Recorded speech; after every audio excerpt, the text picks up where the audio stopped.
Kreml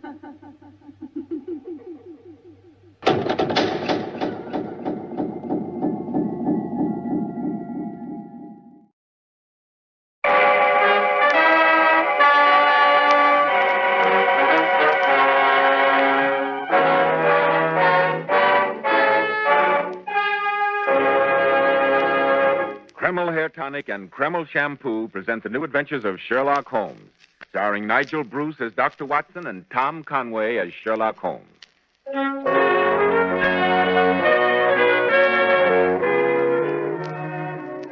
Now, once again, here we are in Dr. Watson's comfortable study.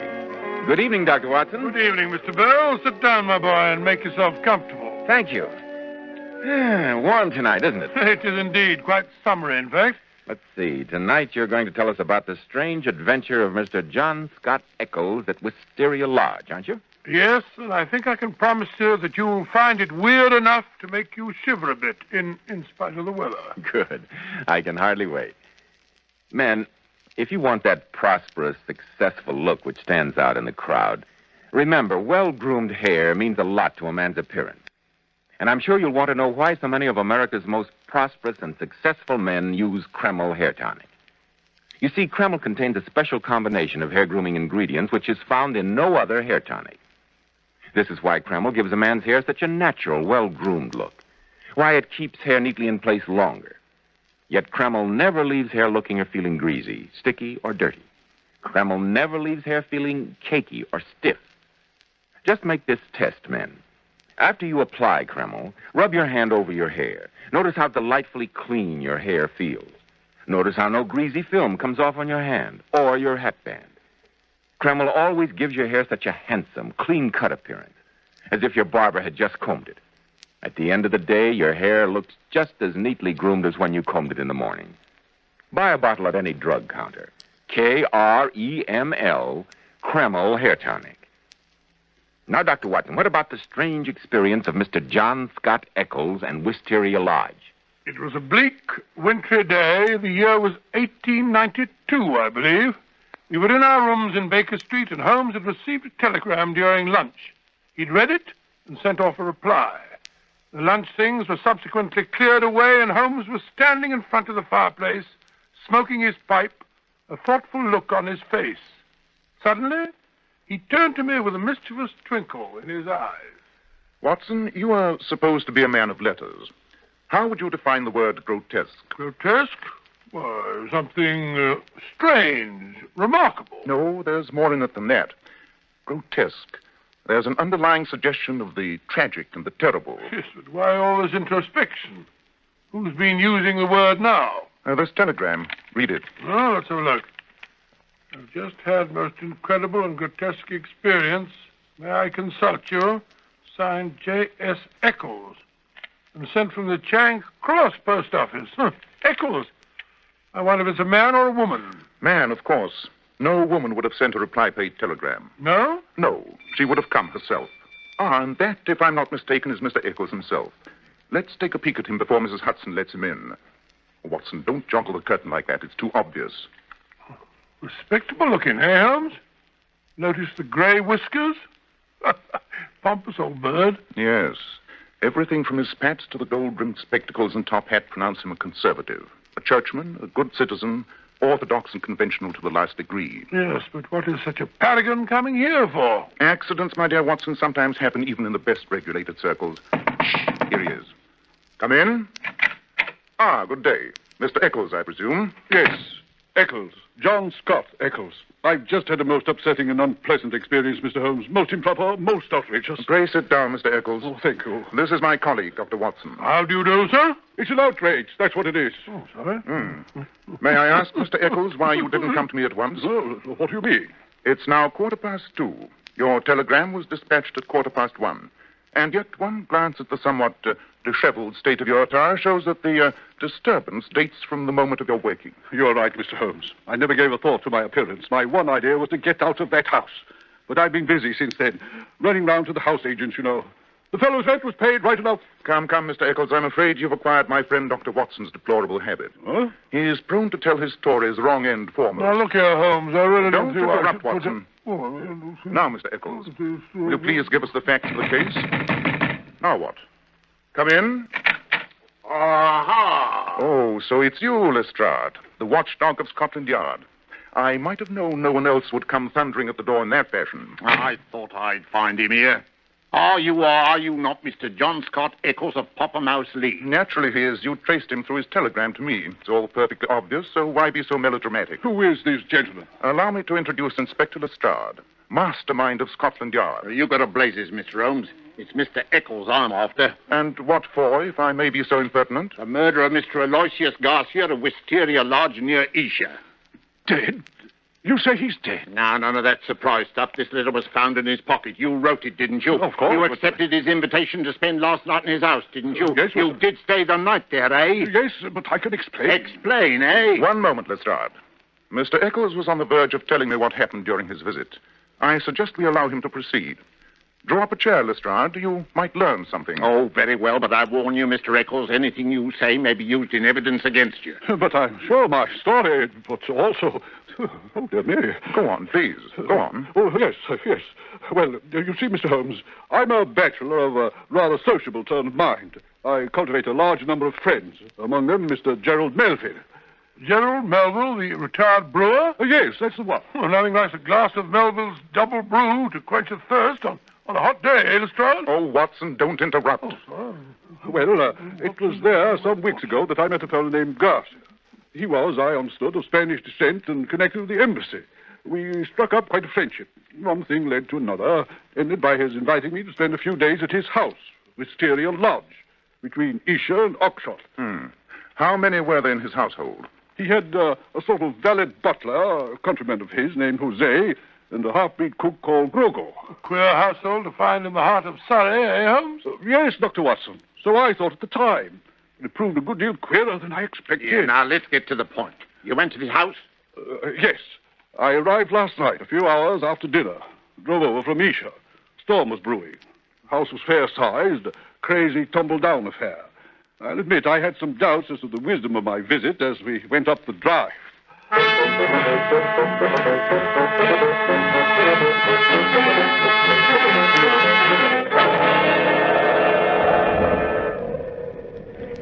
Delighted to see you, my dear friend. Delighted. I was afraid you might not reach this place before the storm arrived. Jose, you will take the Senor Eccles' things to his room. The one in front, across the hall from my own. Si, senor. Ah, that is he, my priceless Jose. Forbidding-looking fellow, I must say, Garcia.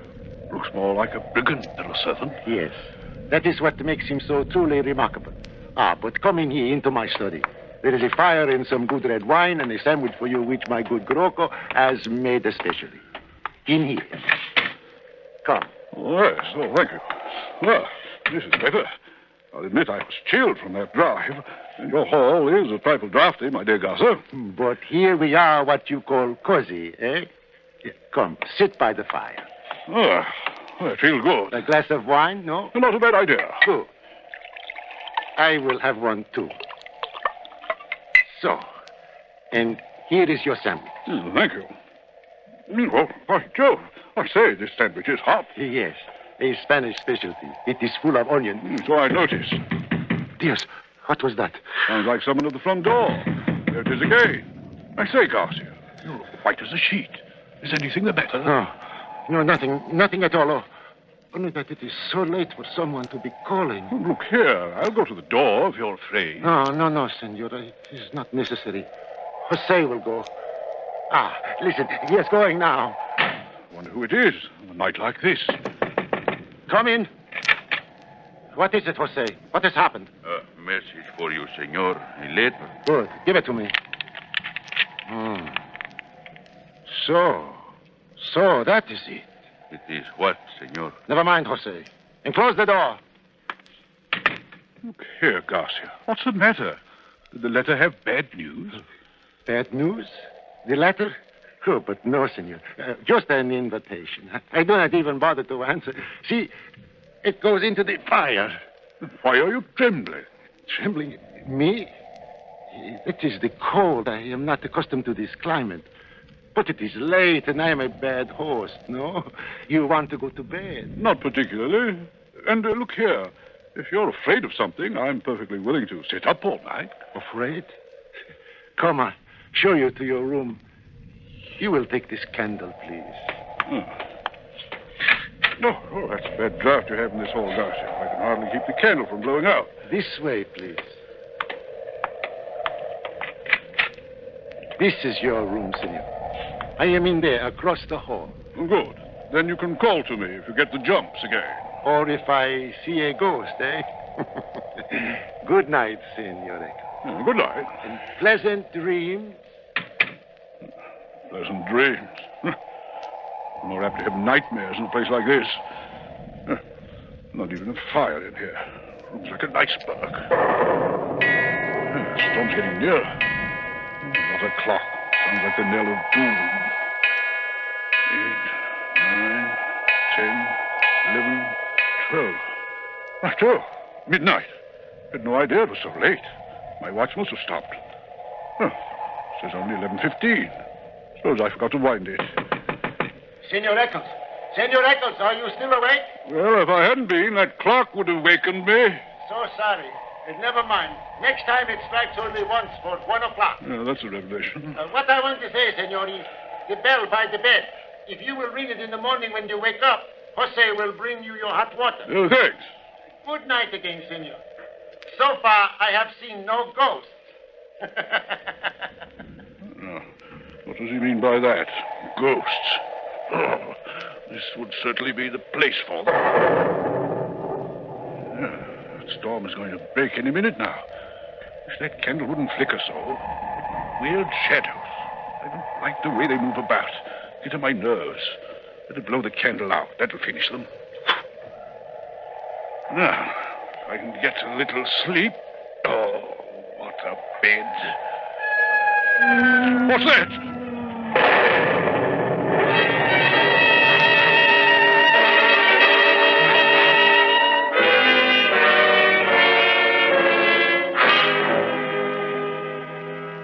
So you think you heard a scream, Mr. Eccles? Well, I wasn't sure.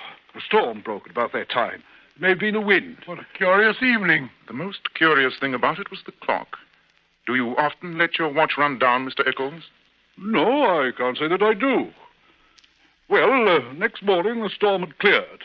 I woke about dawn and tossed about half an hour. When I found that I couldn't go back to sleep, I rang for my hot water.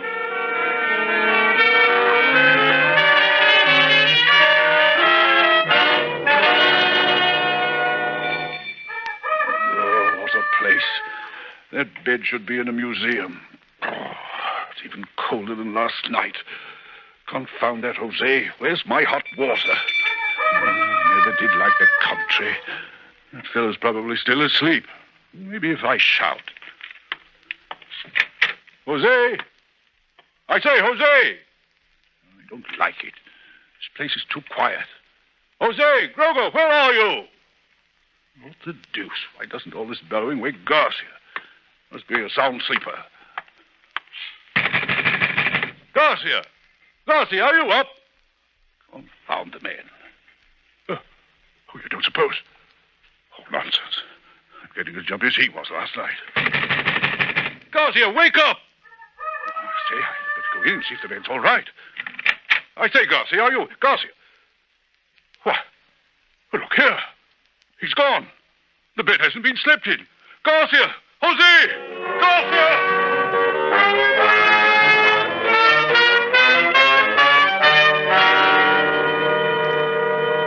I was thoroughly upset, Mr. Holmes. I ran from room to room shouting. They were empty. The men were gone. My host, the footman, the cook, all vanished in the night. Quite a unique experience, eh, Watson? Yes, one of the most... I was furious.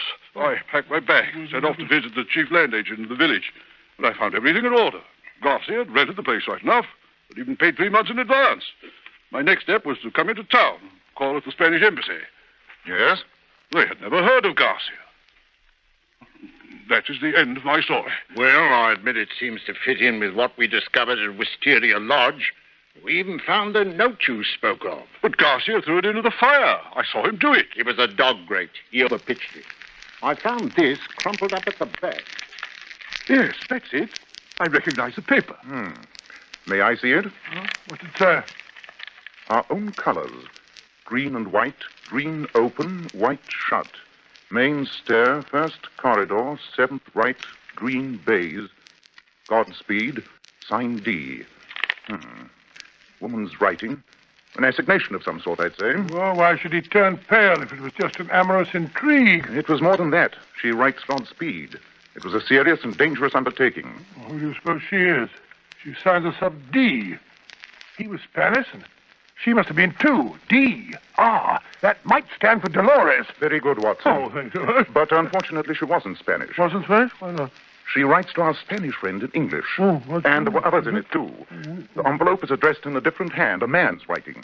And the print of a man's cufflink has been pressed into the sealing wax. A remarkable note. There's something about it I don't quite like. Lestrade, where did you say Garcia was found? Oxshot Common, about an eighth of a mile from his home. Head battered in. Footprints? Well, there weren't any we could see. The rain had washed them out. Robbed? No. His watch and money were left intact. Well, Mr. Eccles, if you don't mind stepping around the yard, I'd like your story in writing. Certainly, I'll come at once. But I should like to retain your services, Mr. Holmes. I shall be delighted to collaborate with Scotland Yard if Lestrade doesn't mind. And what good would it do if I did? Then it's settled. I suggest we take a run down to Esher, Watson. I find I have a longing for the country. Yeah, I'm coming too. Splendid. Suppose we meet tonight at Mr. Garcia's poetically named villa. What was it? Yes. Wisteria Lodge. I fancy it'll be a case of cherchez la femme. Oh, French. Look for the woman. Oh, what woman? The woman who wrote that note. If I'm not mistaken, she's in a decidedly dangerous position.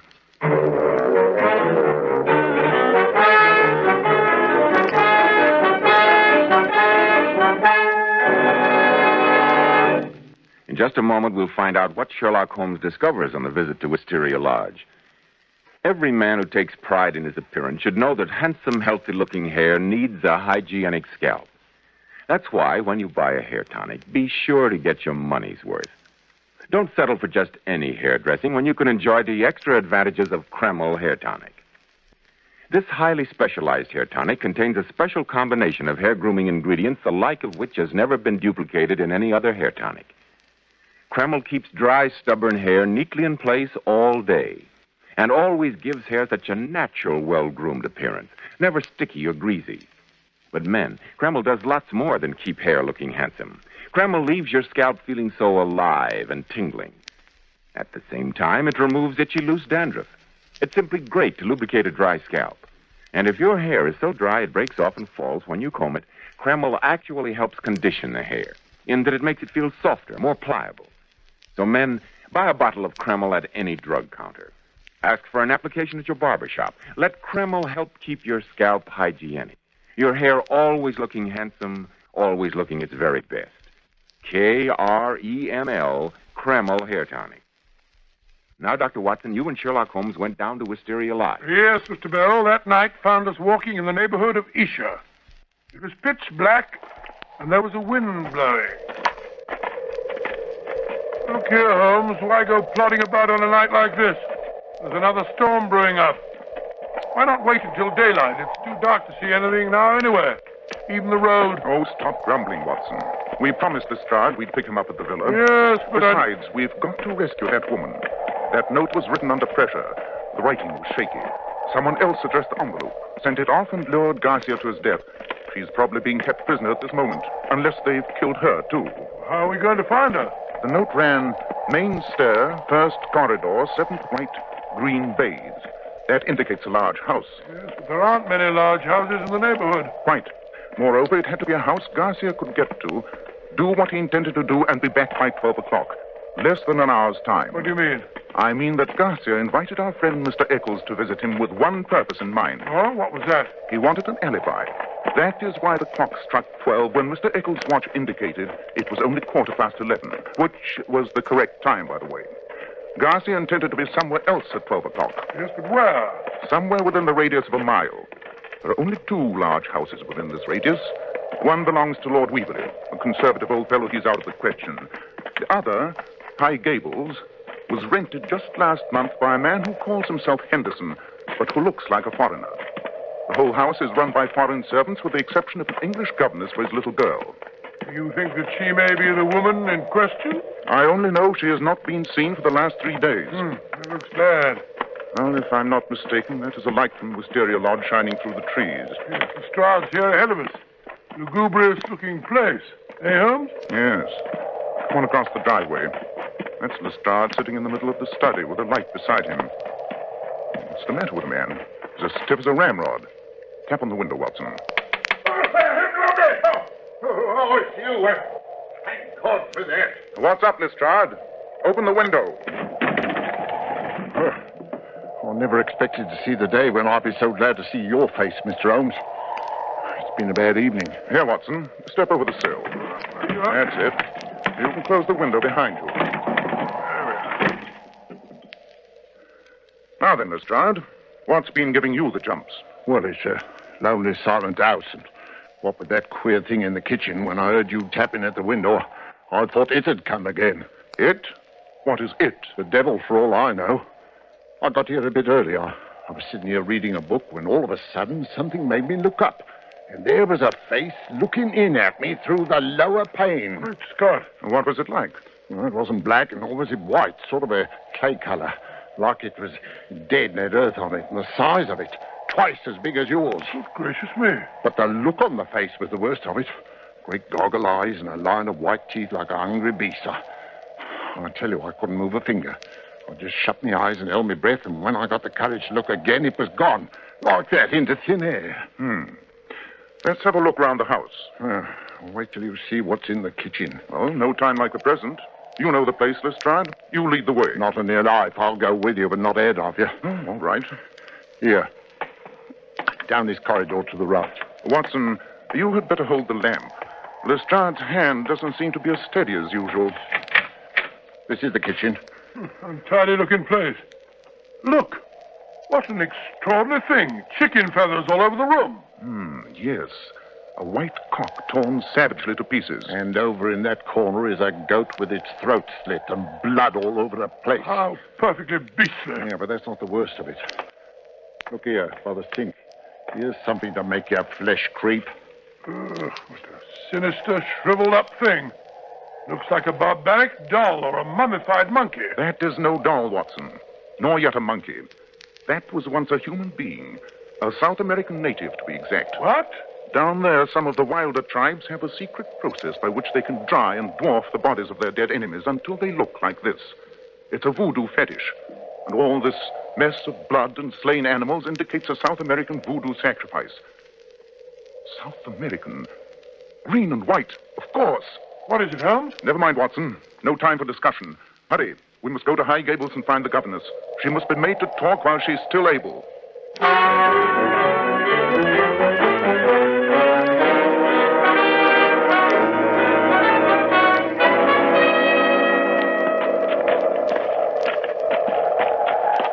That's the house. Governess's room is at the back. Hello. What's this? Closed carriage without lights drawn up at the front door and baggage piled on top. They're trying to make a getaway. We must stop them. How can we? We've got no warrant. Thank heavens I'm not a member of the official police. My revolver's warrant enough for me. Look. The front door's opening. 2 men are coming out. The one in the greatcoat is Henderson, as he calls himself. I think I can tell you his real name if I get a look at his face. They're carrying something between them. Why, it's a woman. The governess. Why can't she walk? What have they done to her? They're putting her in the carriage. Come on, we must stop them. Now then, hands up, both of you. Carlo, drive on. Pay no attention. Drive on. No, you don't, Carlo. One move to pick up those reins and you'll get a bullet through you. Now then, what have you done to that woman? She's sick. We are taking her to London. You must not stop us. Lestrade, light the carriage lamp.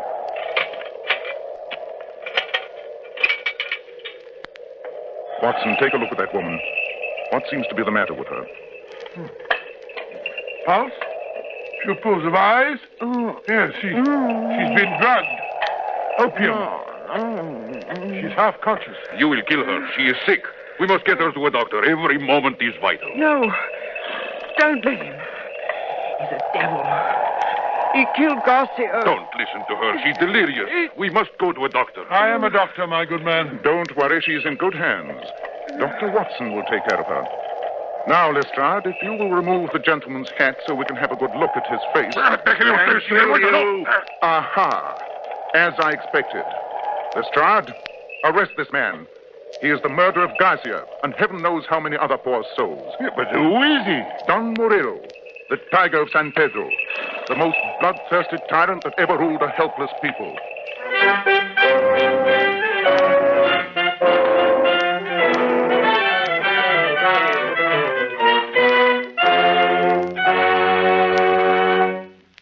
I must say, Dr. Watson, I'm still a bit confused. Yes, and so was I, Mr. Bell, until the English governess explained the whole thing to me. Don Murillo had been a dictator of the country of San Pedro in South America. Its colors are green and white. Yes, I know. He was a terrible man who had no scruples about butchering anyone who stood in his way politically. One of his victims had been the Spanish husband of the English lady who later became Murillo's governess. Oh, I see. His reign of terror ended in a revolution, but he managed to escape the country with all the government funds. The inhabitants of San Pedro plotted to bring him to justice, but failed until the Englishwoman managed to worm her way into his household. So that's why she was there. Yes, it is. She and a party headed by Garcia planned to kidnap Murillo and take him back to San Pedro, where he could be tried for his crimes. Murillo, however, suspected the governess, intercepted her note, and killed Garcia. Well, that's perfectly clear now. Oh, just one more thing. The hideous face at the window, what was that? Oh, that was Grogo, Garcia's huge native cook, who was sneaking back to get his voodoo fetish, the shriveled mummy. That was certainly a blood-curdling story. Dr. Watson will return in just a moment to give us a hint about next week's story. Here's something of real interest for our lady listeners. I'm sure we all know or have heard how beautiful Powers models are. But did you know that these famous beauties make up to $35,000 a year? Which shows they have brains as well as beauty. Yeah. But seriously, Joe, what impresses me most is that Powers models can afford to spend a fortune on their hair. Yet when they wash it, they rely on inexpensive Kreml shampoo. Which proves how wonderful Kreml shampoo really is. Powers models were among the first to discover that no other shampoo leaves hair more shining bright with natural gloss and luster. And under no circumstances does Kreml shampoo ever dry the hair. Kreml shampoo is not a soapless shampoo. It's not a cream shampoo. It's not a harsh soap or drying detergent. Kreml shampoo is entirely different. I'll check with that, Joe. After a Kreml shampoo, the hair actually radiates natural, brilliant highlights. And Kreml shampoo even has a built-in oil base, which helps keep hair from becoming dry or brittle. It rinses out so easily and positively never leaves any dull, soapy film. So, ladies, always wash your hair with Kreml shampoo. It leaves hair a vision of shining, sparkling beauty, yet in no way hurts its texture. Kreml, Kreml shampoo. Now, Dr. Watson, what about next week? Well, now let me think. Next week. No, I won't. Next week, I think I'll tell you about another one of our meetings with the infamous Professor Moriarty. Yes, I'll tell you. It's a strange story. A very strange story of violence and sudden death. Death that struck from the London shadows. I call it The Adventure of the Harley Street Murders.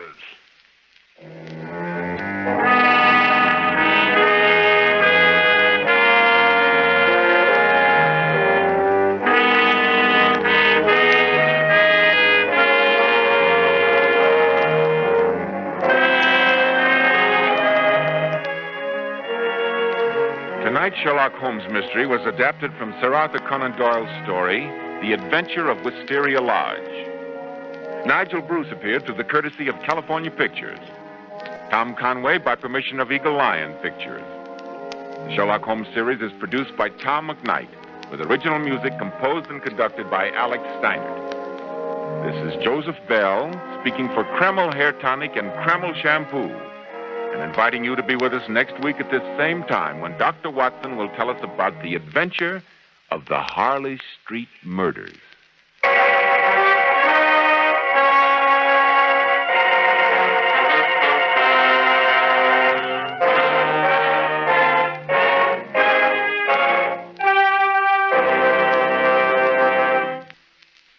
This is ABC, the American Broadcasting Company.